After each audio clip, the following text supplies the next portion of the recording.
Je vous invite à une prière, certains l'appellent prière d'illumination, d'autres prière d'invocation, que pour nous tous ce soit ce moment où nous demandons à Dieu d'être au milieu de nous et dans nos cœurs. Seigneur, en ce jour nous sommes réunis.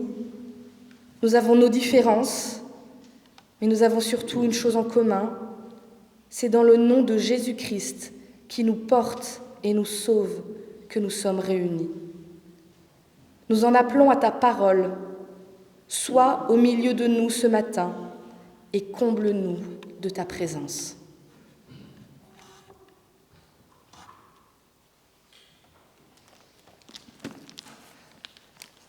Le message de ce matin se fera à plusieurs voix sur le même texte que je vais vous lire, qui se trouve dans Actes, au chapitre 15, les versets 8 à 11.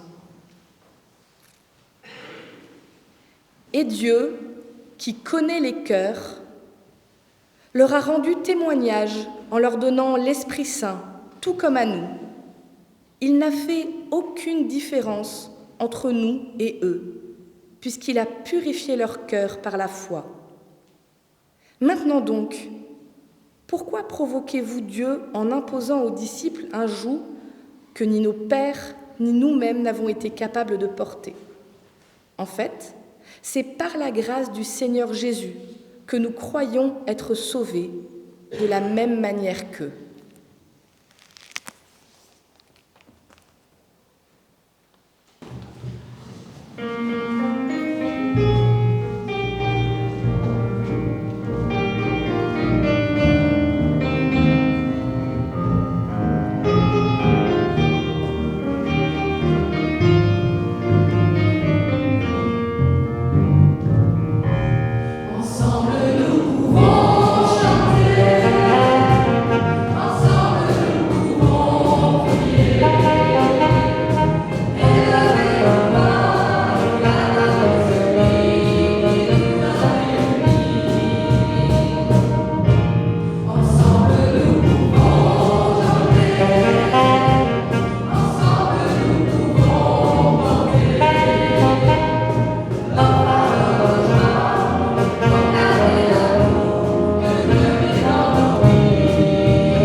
Il y a quelques années, j'étais pasteur d'une église ailleurs, pas dans cette région.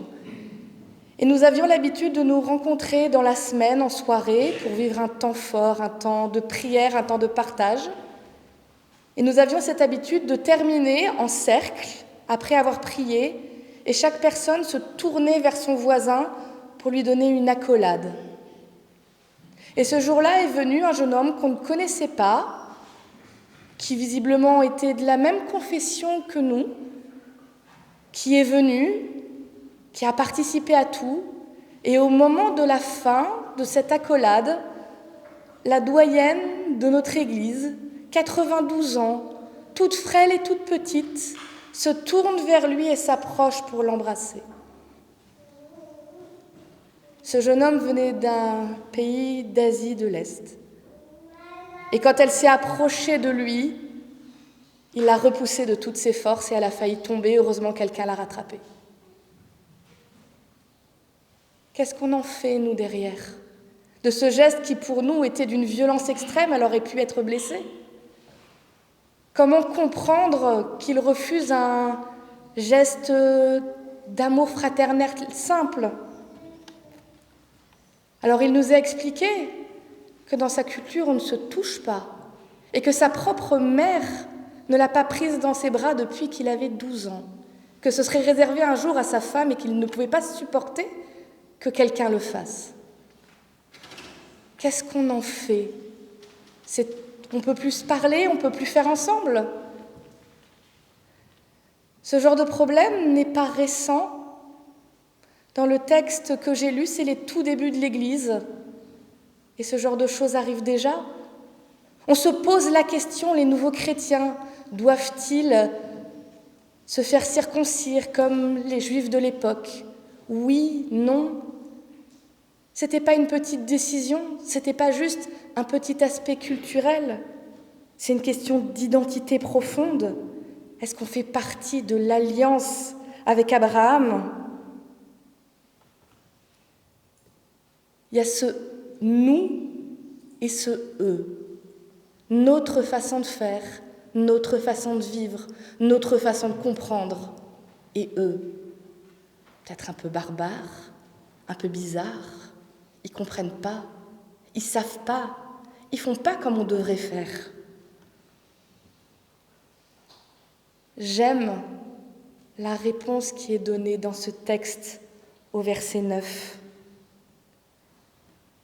Dieu n'a fait aucune différence entre eux et nous, ayant purifié leur cœur par la foi.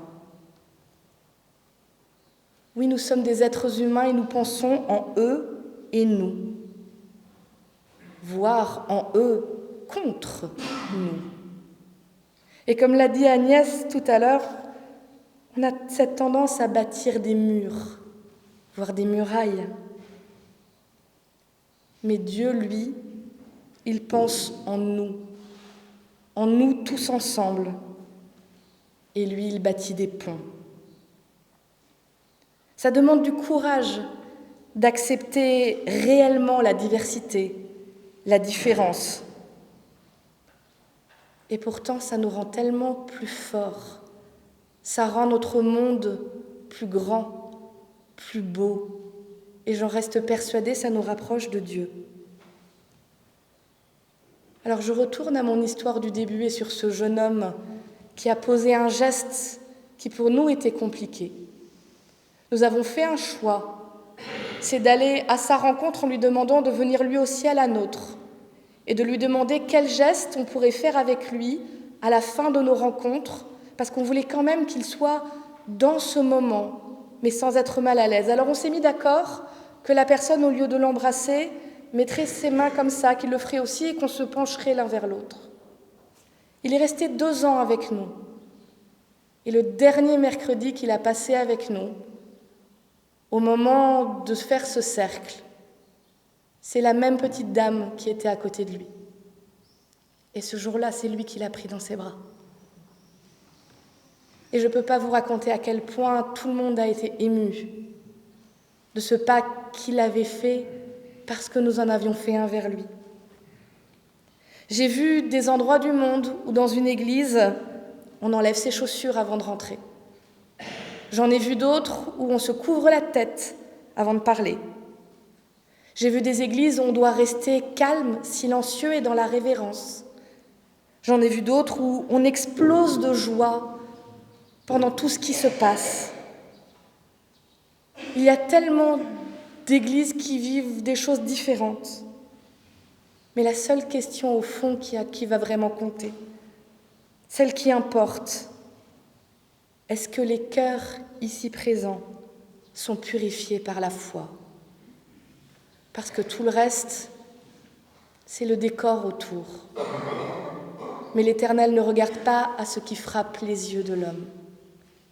Il regarde au cœur.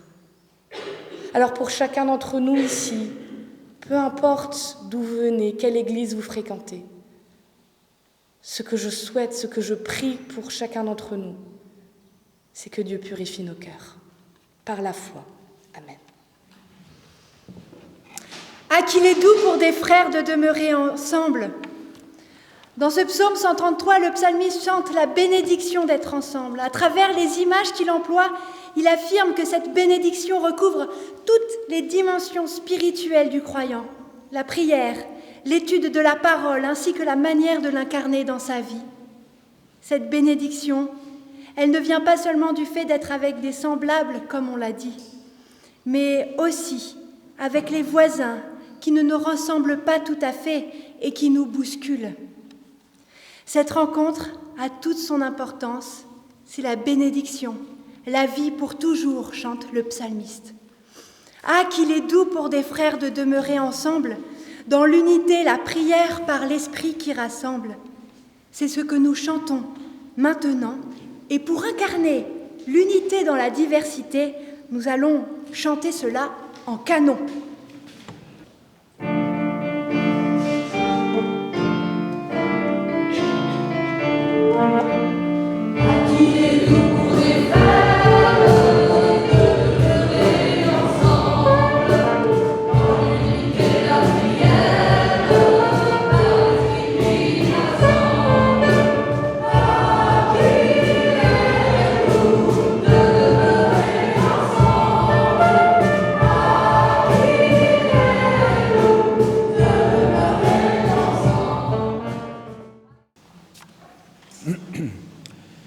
Chers amis, à vue humaine, rien ne nous rapproche. Tout nous éloigne même. La bénédiction de mariage des couples de même sexe, le ministère féminin, les pasteurs divorcés et remariés, les baptêmes d'enfants, sur les questions théologiques, la liste pourrait être encore aussi longue, la résurrection, la naissance de Jésus, les miracles. Rien n'aurait dû nous réunir ce matin, et pourtant, nous voilà nombreux assis ensemble, réunis pour prier ensemble, pour chanter ensemble, pour louer Dieu ensemble. Alors là, ne vivons-nous pas un miracle en direct ? C'était déjà cette question des désaccords qui était à l'ordre du jour dans ce texte du livre des Actes. Les sujets de discorde n'étaient pas évidemment les mêmes qu'aujourd'hui, mais ils portaient déjà sur des questions importantes de dogmes, de rites dans les églises, des règles de vie, la circoncision, la nourriture, le sabbat. Tout était bon pour critiquer la communauté voisine et dire qu'elle n'était pas dans la vérité de Dieu. C'est incroyable comme l'homme est très fort pour dire ce qui est bon ou pas pour Dieu. On dirait finalement que l'homme sait mieux que Dieu lui-même ce qu'il faut faire pour obtenir ses faveurs. Ce petit texte qui a été choisi pour nous guider ce matin dans notre méditation à l'occasion de cette célébration de l'unité dans nos diversités nous rappelle en quelques mots ce qui nous unit. Dieu a donné à tous, l'Esprit Saint, et il a purifié le cœur de tous par la foi. Alors, puisque nous sommes tous habités par l'Esprit Saint, tout devrait donc se passer comme dans le meilleur des mondes, ou du moins comme dans le royaume de Dieu. Et pourtant, là aussi, la question de l'Esprit Saint nous divise. Alors, comment faire ? L'Esprit Saint ne nous a pas été donné pour ne rien en faire, dit le texte, mais il nous a été donné pour purifier le cœur de tous. C'est le texte qui le dit. Il y a donc une mission qui nous est confiée à nous tous, une mission qui nous unit. C'est la mission de toutes les églises, et je crois que ce point-là est commun à nous tous, quelle que soit notre église, et peu importe la façon dont nous la mettons en œuvre, mais je crois que l'Esprit Saint nous unit tous dans notre grande diversité pour une mission, celle de l'évangélisation du monde. Mais ne nous méprenons pas non plus sur ce mot. L'évangélisation, cela ne signifie pas prosélytisme à tout va. L'évangélisation, ce n'est pas faire apprendre par cœur des formules toutes faites de catéchisme d'il y a 100 ans ou d'il y a 1000 ans, et faire répéter des formules qui ne nous parlent plus finalement. Évangéliser le monde, c'est annoncer qu'un homme nommé Jésus a dit Dieu, a vécu Dieu.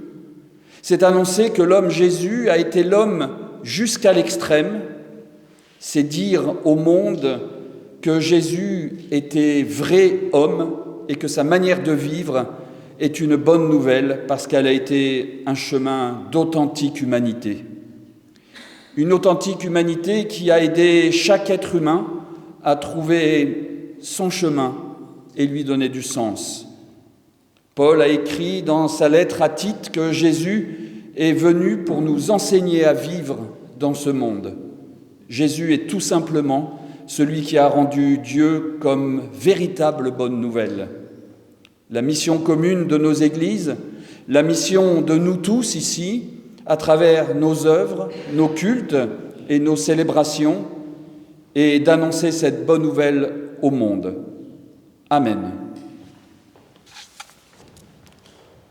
Si vous avez de l'amour les uns pour les autres, tous sauront que vous êtes mes disciples. Notre témoignage relève avant tout donc de l'amour que nous avons les uns pour les autres. Cet amour est au-delà de nos communautés locales, au-delà de nos dénominations, au-delà de nos différences. Notre témoignage dépend de l'amour que nous avons les uns pour les autres. Alors oui, nous sommes trop souvent bien loin de donner ce témoignage. C'est pourquoi nous avons besoin de l'Esprit de Dieu, pour qu'il nous pousse au-delà de nos rigidités et de nos jugements. Et c'est porté par la promesse de l'Esprit que nous pouvons chanter avec joie notre espérance. Oui, unis dans l'Esprit, nous pourrons être un témoignage pour le monde. Tous unis dans l'Esprit, nous pourrons partager ce qui nous nourrit. Tous unis dans l'Esprit, nous pourrons faire avancer la bonne nouvelle. Tous unis dans l'Esprit, nous pourrons rendre gloire à Dieu.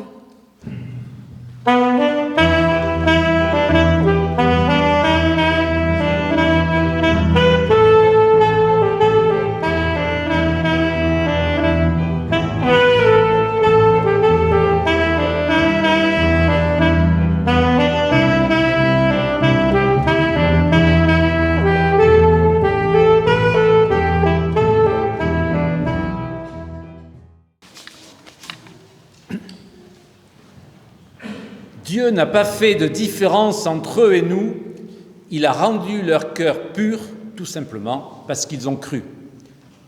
C'est ce que vous avez déjà entendu au moins 2 fois depuis le début de ce culte. Il faut entendre, et c'est peut-être pour ça que nous le répétons, le caractère choquant de cette affirmation pour un juif du 1er siècle. La loi est la frontière entre juifs et non-juifs. Et à partir du moment où les juifs ne peuvent pas la vivre complètement, la distinction n'a plus lieu d'être, elle tombe. Vous voulez mettre sur les épaules des disciples un poids que nos ancêtres n'ont pas pu porter, et nous non plus, leur dit Pierre. Face à la grâce, il ne peut plus y avoir de différence entre juifs et non-juifs, entre ceux qui respectent ou essaient de respecter la loi et les traditions et les autres. Bien sûr, il était admis à l'époque déjà que Dieu est universel, mais sa révélation, pensait-on, devait impérativement passer par les Juifs. L'idée d'un Dieu qui se révèle hors d'Israël, hors du peuple de l'Alliance, était profondément dérangeante et difficile à comprendre. Mais, et c'est la bonne nouvelle de ce texte, l'Esprit se moque des frontières. Et aujourd'hui, peut-être se moque-t-il encore des nôtres. Bien sûr, nous sommes tous d'accord pour dire donc, que le message de l'Évangile est universel. Mais nous restons souvent quand même persuadés que sa prédication ne peut passer que par l'Église, voire par notre Église. Ça, c'est pour les sectaires, pas vous, hein, mais ils ne sont pas là. Aujourd'hui, en France, par exemple, ce sont beaucoup les musulmans qui nous interpellent. Peut-être les juifs aussi, mais plus les musulmans ces derniers temps. Et le questionnement, de toute façon, est le même. Écoutez ce qu'écrit un de ces musulmans qui veulent vivre l'Évangile tout en continuant à aller à la mosquée plutôt qu'à l'église. Est-ce que nous ne serions pas libres, écrit-il, de suivre Christ sans être forcés d'adopter 2000 ans de culture religieuse occidentale? Ou bien une autre qui tout récemment disait, ou écrivait, le christianisme n'est pas venu en moi prendre le relais de quelque chose d'insuffisant ou d'inconsistant. Ce n'est pas un mieux, un plus que j'y ai trouvé. Le Christ a donné visage à ce Dieu reçu, sous-entendu, hors de l'Église. Je n'ai pas changé de religion, mais je me suis converti au Christ. L'accueil dans nos diverses églises de toutes celles et ceux qui viennent d'ailleurs, j'ai cité les musulmans, mais ça aurait pu être d'autres, nous impose de distinguer, comme les apôtres ont dû le faire en ce passage, entre le cœur de l'Évangile et nos manières contextuelles, toujours contextuelles, de le vivre. Et en apprenant déjà à vivre la diversité protestante dans des cultes comme celui que nous vivons aujourd'hui, nous faisons un premier pas dans la direction indiquée par ce premier synode de l'Église, relaté ici dans le livre des Actes. Et il n'est pas besoin d'être un grand théologien ou un spécialiste de l'exégèse pour constater, et vous l'avez entendu à la lecture de la partie du texte qui a été faite, pour constater que ce synode est tout entier consacré à l'ouverture à l'autre, celui qui est différent de nous. Et il est déjà l'expression de cette conviction que si l'Église, il est vrai, a un centre qui est le Christ, sinon ce n'est pas l'Église, elle n'a pas de frontières. Amen. Rappelons-nous donc, frères et sœurs, que c'est ce que nous partageons de commun qui a le plus de poids. Ne laissons donc pas nos différences cacher ce qu'il y a de plus important. C'est ce que nous partageons de commun qui est central pour nos vies et pour notre foi. Bien, je vous invite à la prière, inspirée bien sûr par cet extrait du livre des Actes sur lequel nous avons médité précédemment. Dieu, notre Père, tu nous as accueillis et tu nous accueilles avec bienveillance, sans faire de différence, et tu nous invites à nous accueillir les uns les autres. Mais depuis la naissance même de l'Église, nous nous sommes querellés, divisés à propos de rites ou de doctrines. Nous le reconnaissons. Nous avons bien du mal à nous écouter les uns les autres. Seigneur, nous prions que le souffle de l'Esprit chasse de nos cœurs et de nos intelligences nos a priori et nos jugements hâtifs. Que notre regard s'ouvre à la belle et grande diversité de ton Église et que nos paroles se fassent bénédiction et louange. Seigneur, nous te rendons grâce pour nos frères et pour nos sœurs de toute confession, de toute génération, de toute culture. Jésus, notre frère, tu es venu nous apporter le pardon et le salut. C'est le don de la grâce. Tu as appelé ton Église à annoncer cette bonne nouvelle. Nous le reconnaissons. Nous sommes bien maladroits quand il s'agit de partager notre foi, oscillant entre crainte et passivité, ignorant notre prochain. Aie le sens d'autrui, planté en toi comme un aiguillon, car le temps presse, nous dit la règle de Reuilly. Seigneur, réveille en nous le sens de l'autre. Que l'Esprit Saint nous donne sagesse et bienveillance pour écouter nos contemporains et le discernement pour partager avec eux une parole ou une prière. Seigneur, ce matin, nous voulons également prier pour les malades, les souffrants, les isolés de nos paroisses. Nous voulons également prier pour tous les aidants, ceux qui aident un proche ou un voisin.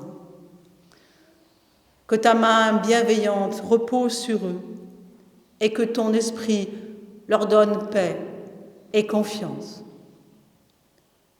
Seigneur, nous voulons prier pour ce monde, mais la liste est si longue, par où commencer? Alors je vous invite à prendre un temps de silence et que chacun, dans votre cœur, vous disiez les mots qui justement comptent pour vous, la prière que vous souhaitez partager avec Dieu.